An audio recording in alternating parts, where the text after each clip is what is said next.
Also, thank you to everyone that has like brought us food, because that has kind of just made a world of difference after working all day and just being like totally exhausted. So normally I start my presentations with this quote. I'm not sure if any of you know the name here, Robert Venturi, but it was a kind of very successful American architect who had a partnership with his wife, Denise Scott Brown. They had an office called Venturi Scott Brown. Quite prolific in my view. They wrote a really amazing book in 1972 called Learning from Las Vegas, which at the time was actually kind of taboo, right? That a bunch of architects would go to Las Vegas and sort of study it for its aesthetic merits, right? It was kind of sort of, you know, a little bit, that was kind of edgy, let's say.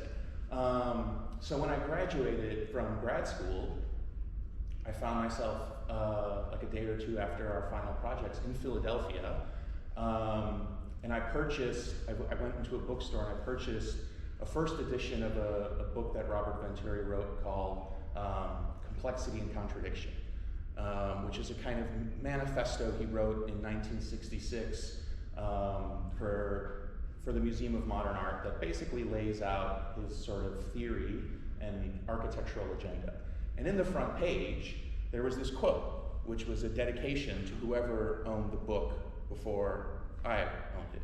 It could have been multiple people, but he had dedicated the book to whoever owned it at the time with this quote, which I really love, because I think it's a kind of attitude that I sort of try to maintain throughout my work, so that you don't have to like something to learn from it. So, the title of this presentation is called Collection and Production. And basically what I will kind of do is lay out sort of how I work in terms of thinking of these two ideas. And it will be in 5 parts, and this will all hopefully become a little bit clearer, but the first part, archival affinities, image collection, image production, artifact collection, artifact production, and architectural production. So 0, archival affinities. This is the longest current project that I'm working on. It's a project with no deadline, no client, and no budget. Therefore, it's a project of pure passion and has no outside impositions. I started it when I was a graduate student, and effectively, what it started as was an image collection project. And in architecture, you know, there's these kinds of, you know, many architects collect images and they might save them in an image bank, sort of looking at the work of other people, not only maybe for kind of inspiration, but to say measure their own trajectory. And so in terms of thinking about archival affinities and image collection, they're kind of an overlap, right? And so this is what the project of archival affinities looked like in 2011. So all of these images I would gather from the library. I'd basically go to the library, flip through hundreds of books, and if I liked something, I would sit at the book scanner, scan them, collect them, and then I would share them on the internet. Over time, the project has become a little bit cleaner, let's say, right? So here it's much messier, and then it's become a little bit cleaner and maybe more organized and themed that might relate to things that I'm working on at the time or things that I might be interested in. And so what I started to do in that project was maybe make groups of, and so kind of one of the motivations of doing this project was I was looking for things I had never seen in architecture, right? I was looking for projects I had never seen, and I would refer to them as kind of architectural B-sides. So like if the canon of architecture is the hits, like the Parthenon, the pyramids, those are the A-sides, I was looking for kind of things that were not sort of the hits, like sort of the kind of leftovers or outtakes. And after reaching a certain quantity, I started to produce these groups. So a kind of group of extreme editions, say 2 very different forms or objects collided together, or in the upper right-hand corner, everyday objects as architecture, right? So imagining a fish as a building, which Frank Gehry does, or a duck as a building, and that's a patent for a duck, actually, as a building from the early 1920s. Or let's say a chest of drawers in the bottom right image in the top right, by Saul Steinberg, who was trained as an architect, but basically worked as a cartoonist, most famously drawing the covers of the New Yorker magazine. And so I started to kind of make these groups, collect them, organize them, and there's a resonance, let's say, with other image collection projects, either from the discipline of art or architecture, right? So in the upper left-hand corner, you have the German artist Gerhard Richter and his book Atlas. I don't know if anyone has seen this book, but in this book he has kind of newspaper clippings, postcards, and that becomes, say, referential material for his work. Or someone like Saul LeWitt in this really wonderful book called Autobiography, which is a little bit like a proto-Instagram page, right? But in a book format. And then in architecture, you have, probably never heard of Alice and Peter Smithson, but they produced this wonderful, really wonderful book in 1981 called The Heroic Period of Modern Architecture. And it's almost like a kind of proto-blog format, where you have the most basic information, the image of the project, the name of the project, the date, and that's kind of it. And then you have something like F Yeah, Brutalism, a kind of a Tumblr page that is themed and just collecting images of brutalist architecture, right? This is maybe a little bit academic or esoteric, but I kind of want to show it to you. Charles Jenks is architect, critic, landscape architect, and in the early 1970s he produced this really fascinating chart where he was trying to predict the future of architectural trends, right? So if you look in the upper right corner in the year 2000, you see like space colonial architecture or service state anonymous architecture, right? And so he made this chart in 1972, and he subsequently made other charts that don't try to predict the future, but rather map the present, right? So in this particular chart, he was sort of trying to predict different, let's say, styles of architecture.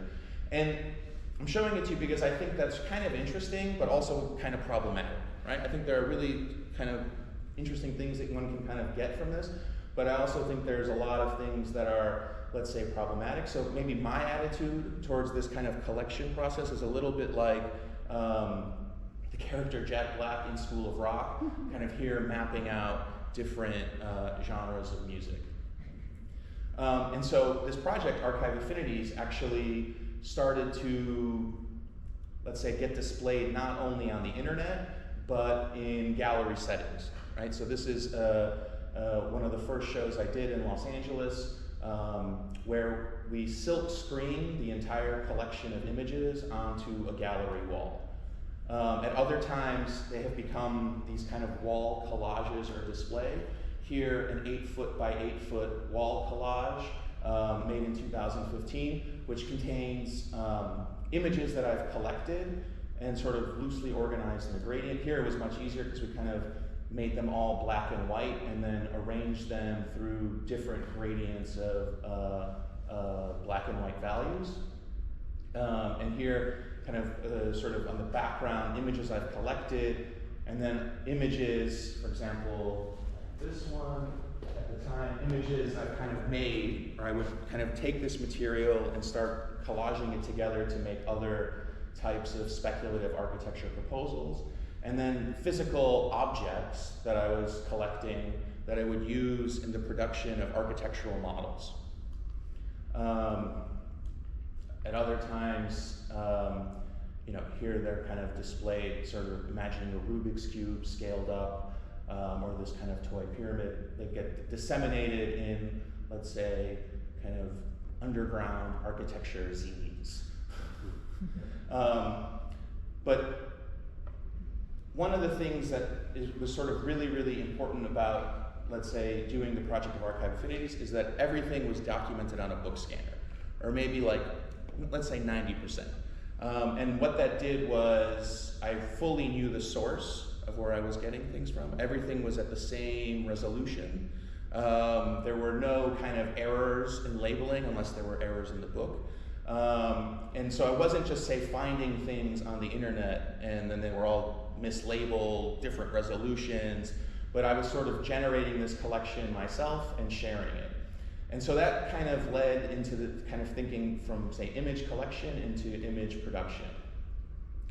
And so, one of the, if you kind of really dig and look, you'll see that, maybe in July 2019, there was a collection of, say, floor plans that I had gathered over time from various sources. And what I would do then in 2012, so time went backwards, but in 2012 I had the same collection, or I was starting to make this collection, and I would piece these floor plans together to make basically architectural thought experiments.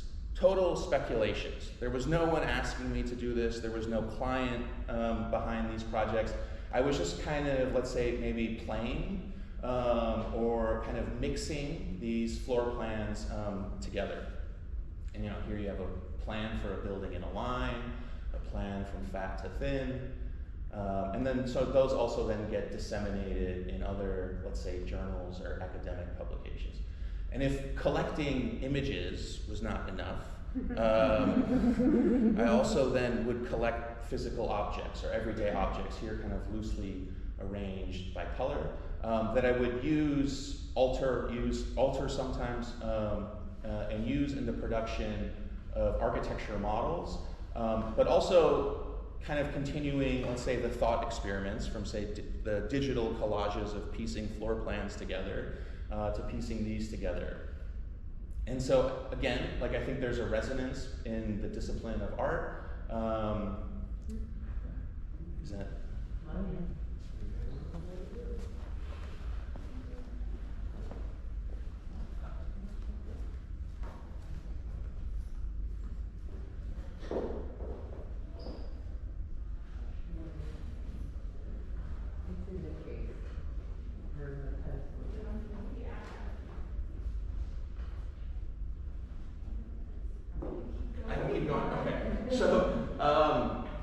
So, if there's a resonance to, say, image collection projects in the discipline of art and architecture, I think there are object collection projects or artifact collection projects that also resonate from both disciplines. So in the upper left, you have Klaus Oldenburg's Mouse Museum, Douglas Copeland's The Brick Wall, Madeleine Vriesendorp's The Souvenir Showcase, or Le Corbusier, one of the most prolific architects of the 20th century, his Objects of Poetic Reaction.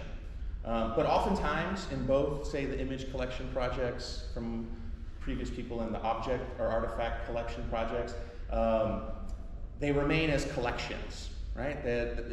For me, the collection is meant to be mobilized into something that's produced. So it doesn't just remain as a collection. So artifact collection and image production go a little bit hand in hand because it comes back to the scanner. Right, so the book scanner was really useful for, say, documenting books. I then began to use the book scanner to document physical objects that I thought would be useful or that relate to the discipline of architecture. So I know you're looking at a cow, and you must think oh, it's crazy. How could you have a cow as a building? Well, this crazy guy, Jean-Jacques Lecoux, back in the 1700s, actually imagined a cow as a building.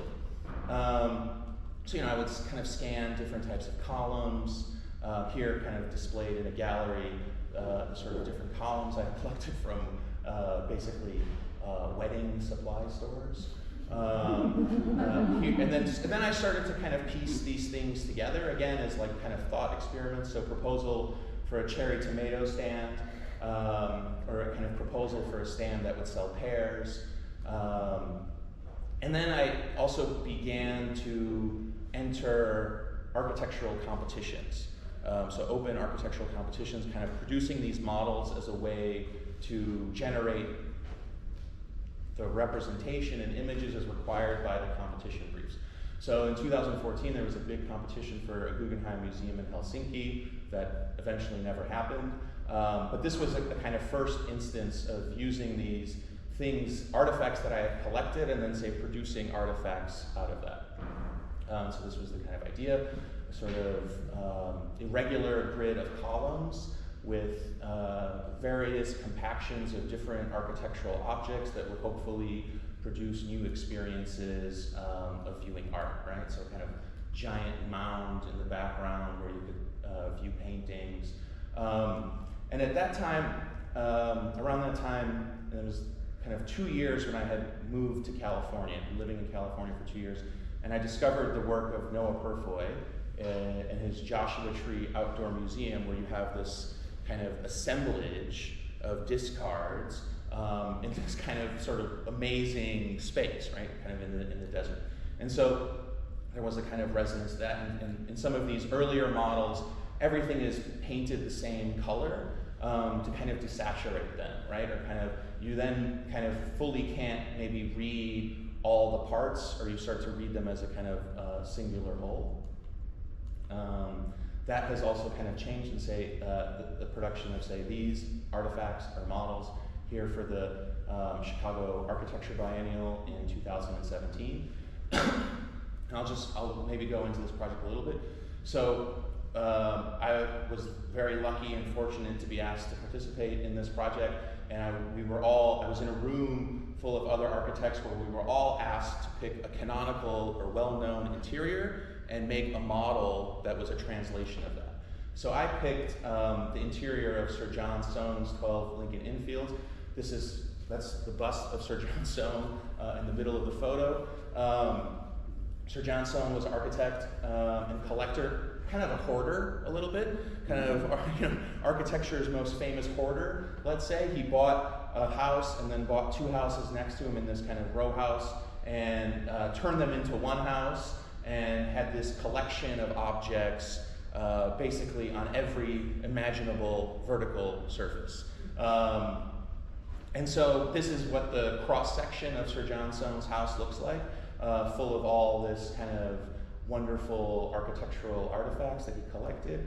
And so our idea was basically to kind of run a thought experiment and say, well, what if Sir John Soane lived forever? What would he start to collect? Or could we eliminate the collection of Sir John Soane, and if he lived forever, what would he start to collect? And we thought it would look something like this. So maybe something more playful, more colorful, more everyday, more recognizable. And then we were given this kind of plinth, which was our site, to make a model, and we said, this is what we want to do. And they said, okay, but how are you going to do it? And I said, we're going to freestyle it. And what that means, we're going to featuring relatively free, unrestricted movement intended to demonstrate an individual special skill or style. And they said, okay, go ahead. And so we got to work, basically collecting here at the kind of 99-cent store. This is the team that made the model, small, medium, and large. We went to 99-cent stores and collected everyday objects that would resonate, let's say, with the discipline of architecture. So a kind of pyramid for a sandcastle, a leaning tower for a sandcastle, and again, this duck, right? You already saw the duck as the pattern. We also visited high-end paper stores in LA where they would sell scraps, all less than 8.5 by 11, but that was really great because it fit within the budget. Also visiting flea markets, and eventually then producing a guide, a little bit written like a Yelp review, 10 locations where one might source architectural artifacts. And we would bring these all back to the studio space, and then this is what the studio space looks like. It gets pretty messy because everything at first is cleaned, and then painted, altered, collaged with various objects. Here you can see Summer cleaning this chest that we bought. Here patching a cupcake that was meant to be a piggy bank. And then, even sort of everything is fair game for use in the model. This is a glue cap that is sliced and then used to become a little planter in the model. So this is what the model looked like maybe 10% through in terms of its construction. Back to the book scanner, we didn't make architectural drawings of this model, but the question then became for us, well, how do we generate those drawings? Or how do we generate representation of the project that is not just a photograph of the model? So what you see here is a total counterintuitive use of the scanner. This is a collection of the rubble produced from the model being documented on the book scanner. And it's great because it sort of produces images like this, or a kind of galaxy, let's say, of useless dust. But of course, we try to be kind of serious or rigorous about it. And so here are many kind of vertical pieces or facade-like pieces grouped together, the parts arranged in color. These are scraps of paper, strips of paper that we collected, or that are offcuts from the production of the model. And then this is what the model ended up looking like. And so the point of the model, in a way, is to kind of, that's a SpongeBob, to sort of really, there's the patched cupcake, but to start to say, if architecture is something that kind of shapes our world, how could you kind of use those elements and rearrange them to produce, say, a new type of space really dedicated towards collective living. This is what the entire model looked like, so kind of thousands of pieces. I ended up driving the model from Los Angeles to Chicago because I didn't trust anyone to ship it. Eventually the model was shipped to Tokyo, Japan, and arrived in pieces. But it's okay, it can all be pieced together. Back again.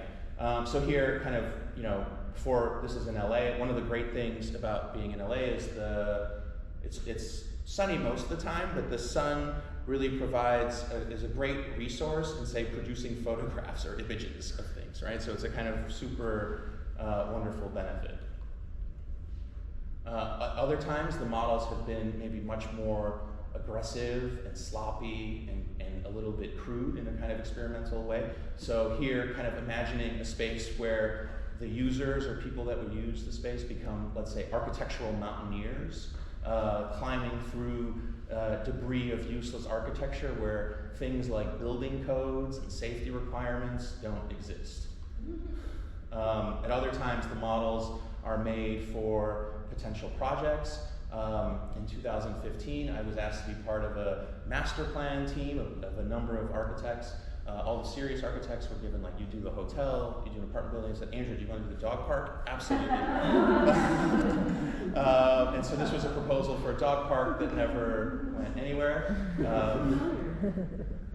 At other times, they're entered into international architecture competitions. So in 2016, we produced this model where we got an honorable mention and almost could have won. Me and two graduate students kind of made this together during the summer. And so artifact production, kind of for me, in those years, let's say, prior to 2017, I was producing all these models and was like, okay, let's try and make one that's one-to-one, or really at an architectural scale, right? Because we're just kind of sitting there playing with them, collaging them, figuring out how to document them, and can we then start to push that how do we then start to push that into architectural production? And so this was a project that was part of an exhibition where everyone that was in the exhibition was asked to kind of reimagine LA in 20 years or something like that. Like, what could LA be in, like, the future?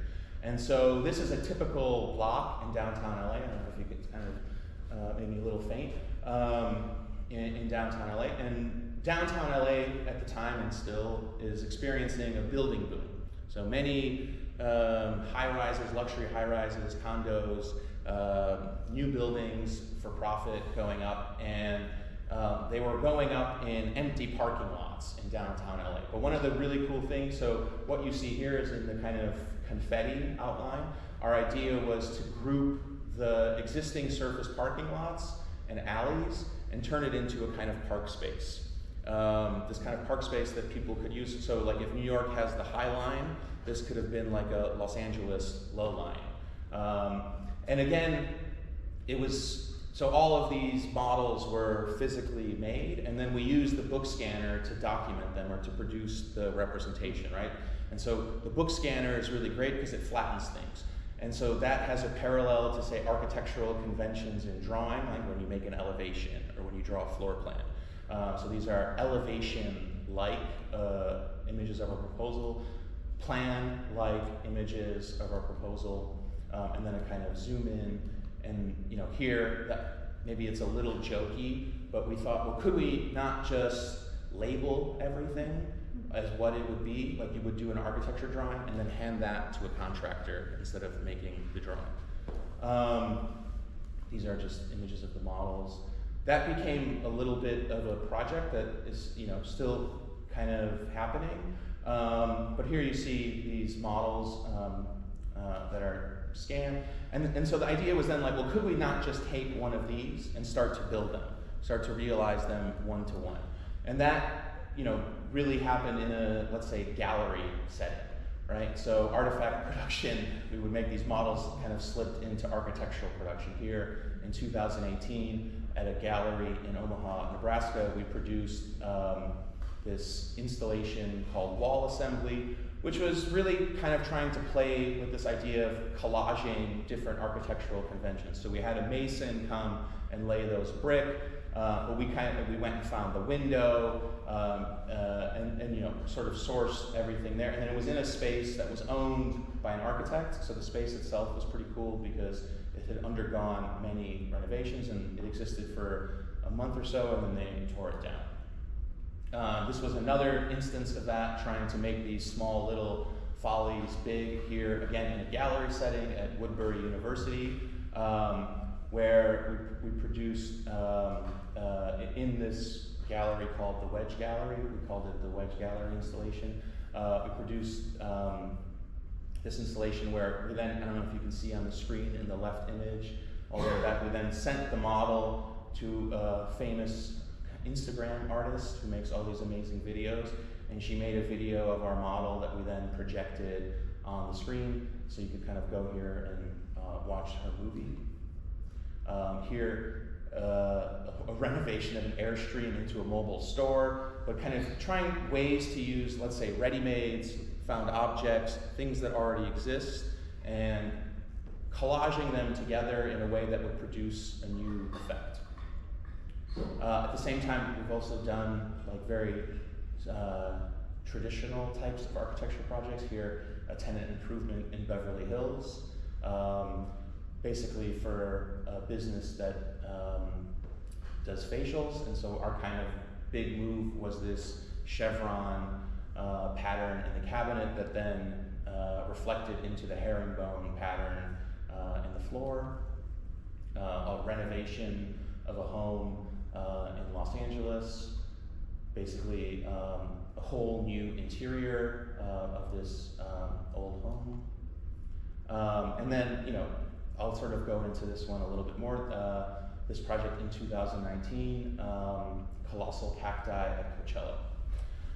So Coachella is a really, really magical experience for everyone that goes, I'm sure.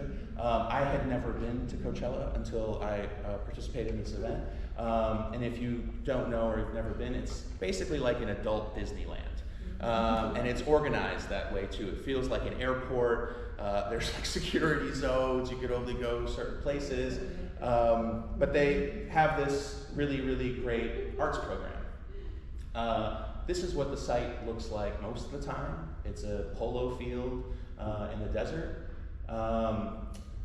Even like Disneyland, you get these kind of maps that have this graphic quality of Disneyland. And we were lucky to be located right in the middle. This was one of the first sort of models we made. They gave us some constraints, like we could only go 50 feet high. When we showed this to them, they were kind of shocked. Because in their mind, this was totally unsafe for a bunch of people at Coachella having fun, but they loved the cacti shape. And so we then had to we sort of redesigned it or reworked the scheme to be these different sized cacti. These are images from the final submission.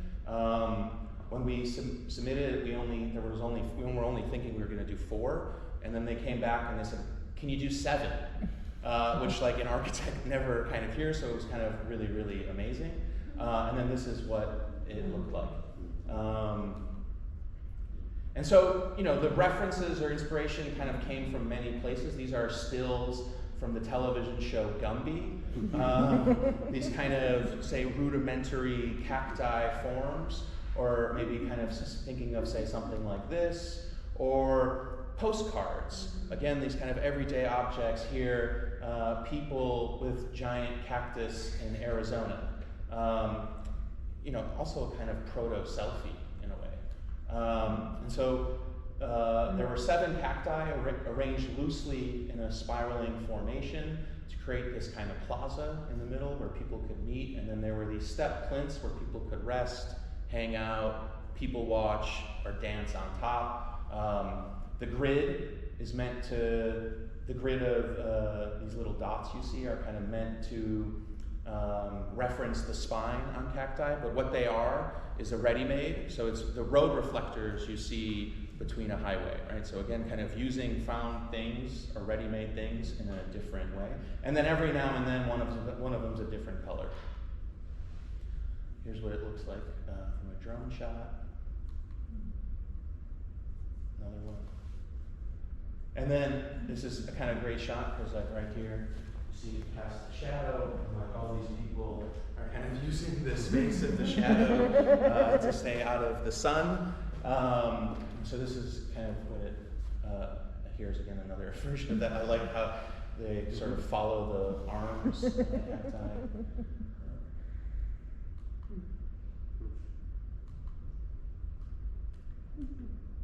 And so, I mean, it became this kind of selfie mosh pit, let's say, right? Of like tens of thousands of people taking selfies. I really love this image by a famous architecture photographer named Ian Bond. These two ready to take a photo, and like this guy, like as soon as the quarter changes, like totally out of it. And so, all these people kind of took all these images, and it was kind of amazing. And I sort of, used it in a way to kind of collect images of the project that were then, say, circulating in the world. So, this kind of idea, say, of collecting images on my own and then sharing them in the world kind of then sort of almost went like full circle, where all of a sudden we designed something from let's say, that thinking that then produced the same kind of effect.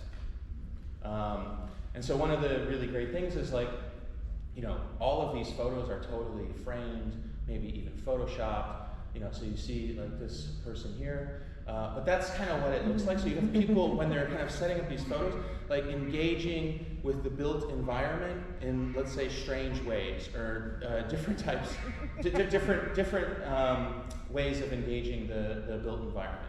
And I don't think that's too different from, say, the phenomenon that happens at the Leaning Tower, right? So one of the things at the Leaning Tower, people go there and try to take photos pretending to hold it up, but as soon as you move the camera, you realize, like, what are all these sort of people doing? Like, and if you didn't kind of know better, like, maybe there's some kind of collective exercise, right? Like, so there's something, but also it takes like some kind of, like a little bit of rudimentary architecture knowledge to kind of bake that photo, right? You have to understand perspective, you have to get the camera angle right.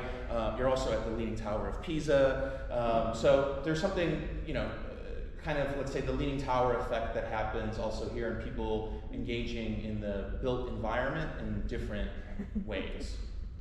Or one of my favorite is, which I live very close to, the plaza in front of the Disney Concert Hall, or of course, Urban Lights by Chris Burton.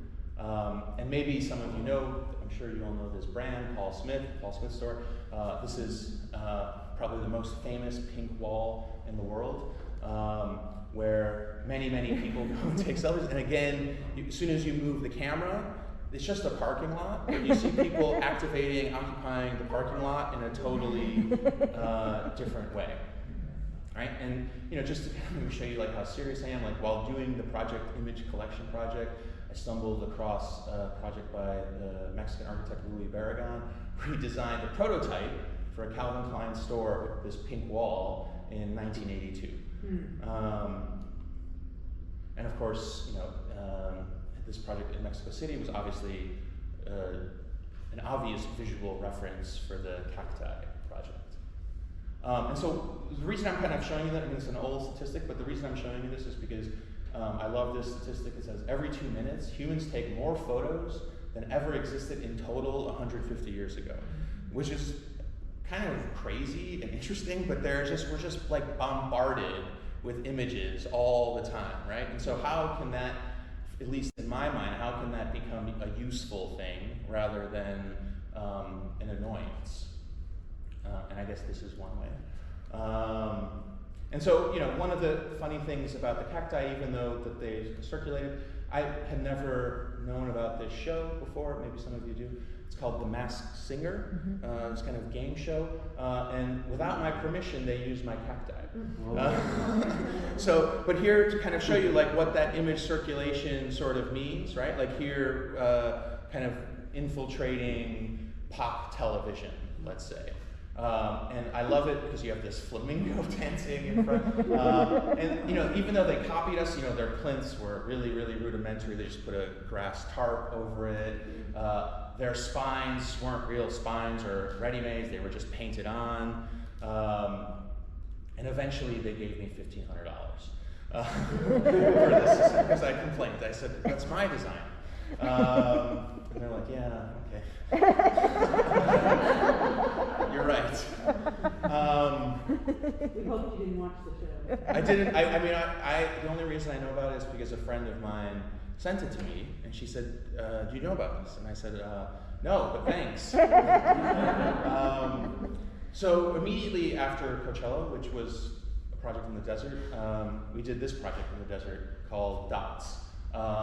And this project was done with Kyle and Max, amongst others. Kyle and Max, who are helping construct Rainbow Forest. So this is what the site looked like when we got there. And then this is what we did.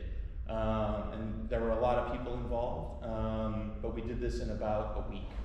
And so the project is called Dots, based off of this kind of game of drawing dots, but also to reference, say, the points of each of the columns. And the idea here is that it would become, let's say, the columns are a rigid infrastructure, and then inside you have a flexible infill. And our idea, these are early physical models, was to make a kind of camping pavilion. So a pavilion you could go to in the desert and camp, right? So with elevated platforms and this kind of, let's say, collective space that people could hang out in. We didn't really produce drawings. This was one early sketch that we made. And there was a lot of on-site sketching in terms of figuring out the floor plan. This is the floor plan we all ended up deciding or going with, right here. And part of it also was we went to a junkyard and collected ready-mades, which we then used as, so let's say, the flexible infill in this rigid infrastructure. There you can see Kyle actually in the cargo army camouflage cargo pants. And then this is what the project became. Those pink, what you see as pink are just yoga mats ordered from Amazon Basics. There was a swing, so it was really about making this pavilion that people could hang out in or camp. There was also a hammock. We collected a door from the junkyard and joked that this was the entrance. And then the idea was you had these different platforms at different levels that you could kind of step and walk through to get different heights and views. Each of the columns was topped with a mirror to reflect the sky. We had to adjust at parts. There were two big pieces of landscape, two big bushes. One of them was a cacti, and we kind of adjusted our scheme around them. Here you can see some of the infill or flexible infill and that one big bush we sort of worked around. And then these are the, let's say, elevation views. So in the upper right, you have a kind of elevated platform where you could hang out at, and at the bottom left, a kind of, let's say, the entry platform. This is someone using the swing. Okay, so Rainbow Forest. I'm so happy to be doing Rainbow Forest. I had never been to Athens, Georgia before, but when I saw the call, I read the whole brief. I looked at the site on Google Street View. This is a Street View shot. And I thought the site was incredibly beautiful, right? I thought it was really, really magnificent. Then I found out, okay, it's part of this greenway that links these two parks, hopefully eventually, together. And that's what I was really, really drawn to in the project, right? And then of course the trail. So here you have, this is the kind of documentation I was working with to understand the site in context, since I had never visited. But I love this little informal trail that at some point in some meeting was referred to as a goat path, and it's like, do not label that as a trail. That is not a trail. That is not an official trail. I said, okay, sorry, I'm just reading the aerial here. It's like, okay, no problem. But this was the kind of idea. And a grid of 36 columns made out of a ubiquitous building material, concrete masonry units, cinder blocks, that would be vertically stacked to be, I think in the proposal I said 10 feet high, and now we're trying to do them 12 feet high. And in the proposal, they were meant to be spaced 4 feet apart, and now they're spaced 6 feet apart, so a lawnmower can get through, which I think is awesome. And would make a really cool drone video. It's just someone mowing the Rainbow Forest. Maybe they can every month spell a letter. So there's this idea of the grid, and I think I don't have it really in this presentation just because I didn't really have the time to kind of articulate it. But I'll sort of there are many layers of references to this project, right? Like it's a kind of hypostyle hall. I don't know if you know, like in ancient Egyptian architecture, a number of different columns, massive columns that make this kind of hypostyle hall laid out in a grid. There's a kind of resonance with obviously the Chris Burton project. The Saul LeWitt, the artist, made a number of sculptures out of concrete block. Never painted them. But so there's and after I found out that we got it, I was so happy. We built a mock-up of one. Here is one. Here it is unpainted. 2 images of it. But there's something also interesting to me in terms of, let's say, masonry construction, where typically masonry construction moves horizontally. This was kind of just moving vertically. And then for me, also the concrete block itself was a little bit like the Campbell's soup can for someone like Andy Warhol, totally ubiquitous and existing kind of everywhere. And so, the idea was to kind of repeat them and make a grid, and even though they're all kind of made the same way, through painting them, each one then becomes unique, even though they're all the same. There were tons and tons of challenges, as there still are. We're not done yet. And so this was a kind of idea here of the different faces of color. Here, so what you see is the point is the top of each column, and then each face would be the different colors. I then found out it was mandated in the contract that had to use Sherman-Williams paint, so that sort of went through this process here. Scanned images of each of the paint chips, kind of going through and matching them as close as possible. But then now we have a great inventory for the maintenance plan as well. And here kind of arranged in their different gradients. I hope they didn't lie to me at the paint stores when we actually get these colors. And so when we arrived, this is what the site looked like. Minus those pieces of wood, which we put there. to do the survey to understand how big it would be, but it looked like this, and I absolutely love the backdrop of all these trees. It's sort of like you wonder kind of where are you? It's really kind of incredible. This is kind of us marking the ground of the survey. And then, it's really hard to kind of dig precise holes. You can see here, the hole is a little bit off that we have to go and kind of adjust. And then this is what the site looked like with the first pieces of vertical rebar set. I think there you can see Ellie under the tent. I guess the tent was in a different place that day because it's now always in the back. And Kyle and Max just outside it. I guess that was the concrete pour. Yeah.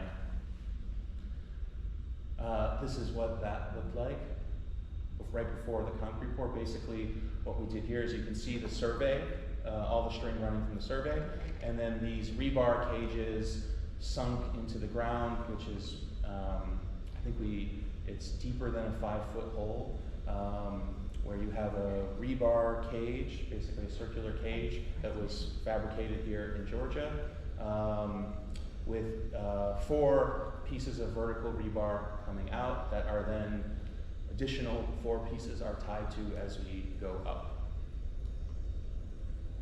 This is the concrete truck upon arrival. Wow. This is what it looked like the day after the concrete pour. So it's not going anywhere at this point. And then this is what it started. This is what I think it looked like a day ago. This is yesterday in the morning, right before the rain. This is a little bit less than halfway. This is the team: Patrick Sprague, Ellie, Max, Tatiana, myself, Kyle. This is what it looked like immediately after the rain when we went to check on the site. And these are images of what we hope it will be like. So, in my work, there's this aspect of image collection that then slips into image production, artifact collection here, a number of ducks, the same duck, scanned at different resolutions. So I have an idea for a project which hopefully will happen right after Athens and Santa Cruz, where these scanned images are then projected on a 4-sided LED screen to kind of mimic buildings. And so, artifact collection kind of leads to, let's say, artifact production. Here, a model that was displayed in a gallery in LA. And eventually, or always trying to kind of push that way of thinking into architectural production. Thank you.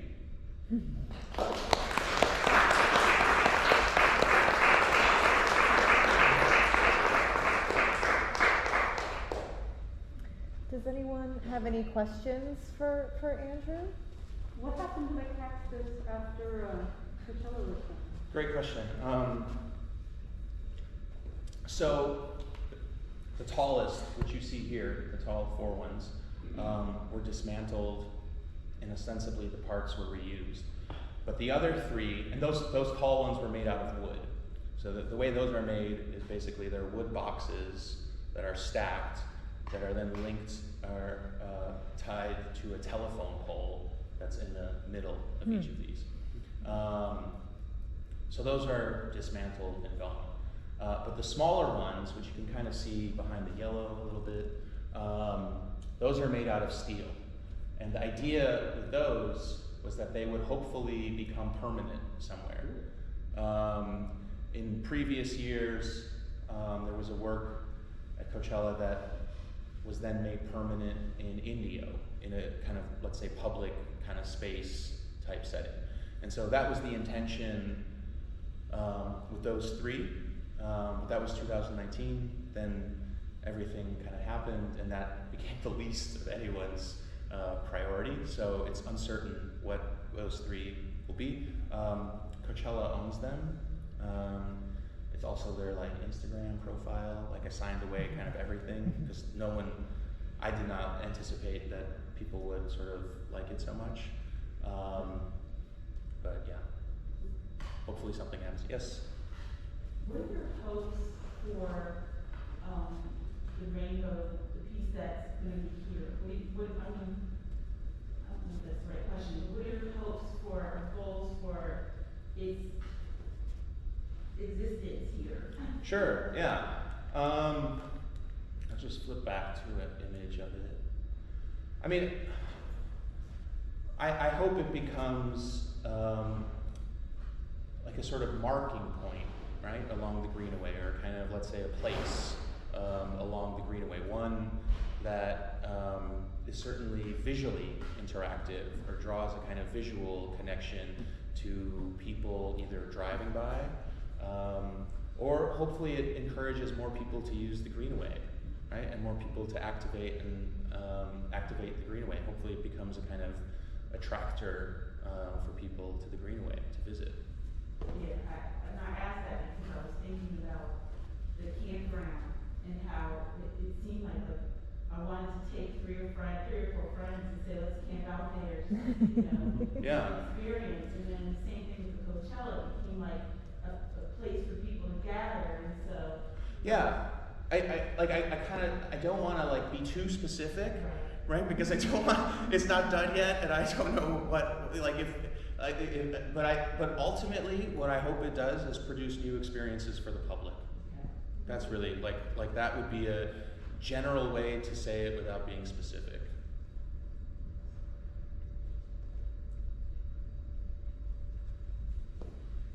How many different colors? 60 colors. Sorry. Some repeat, but you won't know because there's so many and they're next to a different one. So your collection over time is very maximalized, right? And this concept is so pared down beside the colors. Tell me how you arrived at. Yeah, that's a great question. Well, I think there are multiple layers to that question. Or multiple ways of answering it. So one, I think in the, let's say, the realm of public art, which this call was a part of the public art call, the artist has to produce the work themselves, right? So how that translates to me is that means we're going to do a self-build, right? So that's what the project, the DOTS project was. That was a collective self-build.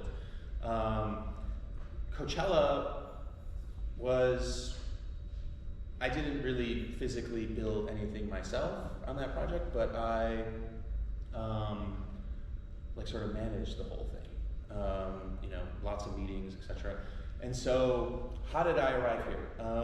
At the same time, or around this time that the call happened, maybe a month or two before, and maybe 6 months before, like right in the, let's say May 2020, someone reached out to me.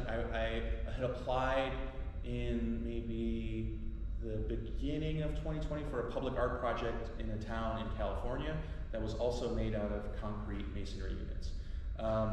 The geometry of the project was much more complicated. So it was not just a column. And then, the city reached out to me in May, May 2020. And there were a number of things that kind of went wrong, or went in wrong directions on all sides, myself, them, and the person I was dealing with eventually doesn't work there anymore, and now they're reevaluating if they want to do it. But the geometry was much more complicated, and when I saw the call, I was like, well, why don't I just make it much more simple, or much more straightforward? So less complicated geometry. So there were different size CMU units kind of stacked to make a tower. That was also a different type of site, in that it was, let's say, kind of a site that was meant for plop art. I don't know if everyone is familiar with this term, plop art, where art is just kind of plopped in. And so it was a site that was sort of meant for that. And so I was kind of working on that project, right? I was thinking about that a lot, trying to find ways to make it happen.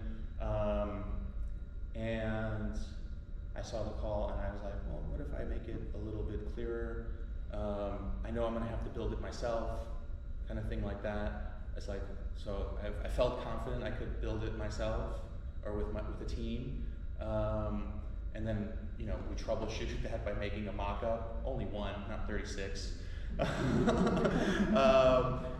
So that's kind of where it kind of came from. And then again, like just the CMU units, I think are again this ubiquitous building material that has lots of resonances. And the ones for the town in California,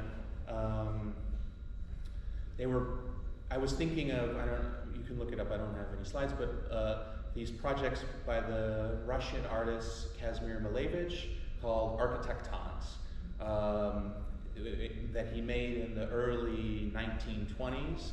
They are these kind of geometric forms based off of simple units that are then create, let's say, more complex geometry. And I was like, well, CMU units are kind of like that. Could I do a project that's a kind of homage to Malevich out of CMU units painted bright colors?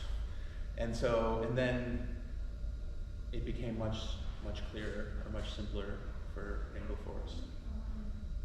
Okay, I'm so glad you submitted. Yeah, thank you. I'm happy I did too. We're more than 30 plus submissions, so this one stood out. What's your favorite thing you've eaten since you've been down here? All the food that everyone here has brought me. Are our Instagram photos going to become part of your archive? I hope so. All right. I hope so. We're gonna hashtag you. Multiple. Yes, and multiple. I mean, that was a kind of unexpected. The Coachella reaction was totally unexpected, right? Like, and we weren't necessarily thinking like, let's make a place for selfies or let's make a selfie. That wasn't our agenda at all. It really came out about when you go visit the desert, the symbol of the cacti or this kind of it's just kind of everywhere in terms of like graphics. And the cacti itself is a kind of also like architectonic form, right? Like it's this kind of tower with like two towers coming off. And so that was really what was appealing to me. And of course, like that's the kind of ubiquitous, recognizable thing in the desert, and then just made giant or colossal or scaled up to become, this sort of, and then really we were thinking about it as like a gathering space, like if you have 7 of them, you make a kind of plaza. The idea of the steps, people could sit because there's really no place at Coachella to sit. And that the top, the way they're painted would be like a dance floor kind of thing. But the reaction of, say, selfies was like totally overwhelming in a way, but also like really, really cool because they were just, I didn't have it in this presentation, but in other presentations, if you go look like on, like Getty Images, you can buy an image of the cacti for like the rights of it in different sizes, resolution sizes, I don't know, for like $300. And it's like, why do I have to go buy it? All these people took photos with it instead, kind of thing. So, yeah, this selfie thing is interesting because I think it sort of puts images out in the world, let's say, of a place or a space. I think it's also like a very contemporary kind of thing that people do. But at the same time, like those postcards of people at the cacti, I think it's also kind of like, that's a sort of proto version, right? Like, and that relates maybe to this statistic that we now just have an overwhelming production and quantity of images in the world. Do you still have a scanner? Huh? Do you still use a scanner? Yes, I do. I used it. I made 60 little models before I came here and scanned them that are being made into a movie that will be projected on an LED screen in September. So.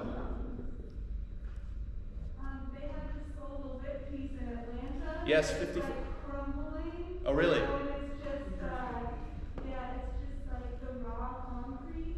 It'd be such a nice destination field trip, you know, from yours to the Solo Wedge. We all want to go.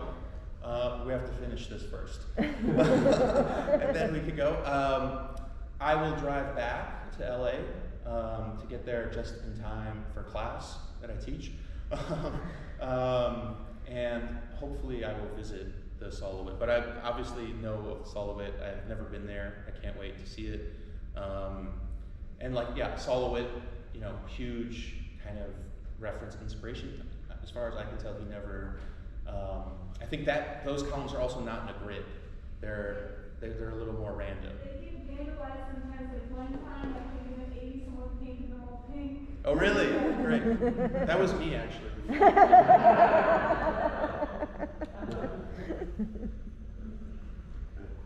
was gonna ask how your work, being an architect, an educator, and a public artist, like, is this one moving to the next, or they're all like, is this your future plan to continue to operate in these three spheres, or one? Yeah. Like, I- drawing you more than others? I think it's a great question. So maybe the first way I would answer it is, I've worked for other people. I love working for other people. I've learned a lot from them. I've had great teachers, but I also kind of want to do my own thing, right? So I want to work for myself. So what does that mean, right? Like, and I also want to, you know, I have a certain sensibility, or let's say aesthetic agenda, or goal that I want to kind of push through, right? So how to kind of do that in certain projects is really that challenge also is different, right? Like in a tenant improvement, I have a client that I have to deal with that will send me 40 angry text messages all at once. Like, why isn't it done? Kind of thing, you know? And then, you know, there are different sorts of things to deal with. But I guess what I'm really interested in, rather than say doing architecture, because like lots of architecture also relates, or when people do architecture, you know, can relate to, if you're not like the kind of superstars at the top, like doing the big museums kind of thing like that, or working for them, like then it's like basically related to real estate, right? So you're making, you know, condos that people can rent at a really high rate. Like, to me, that kind of work is not fulfilling. So what's fulfilling to me is to produce things in the world that bring people joy, that kind of, you know, that people like, or that people can engage or experience, or have a new kind of experience, or kind of, you know, be like, oh, I recognize those concrete blocks everywhere. This is such a weird configuration, like sort of maybe heighten one's sense of reality, let's say. So all those things are just different avenues in a way for me to kind of try to do that.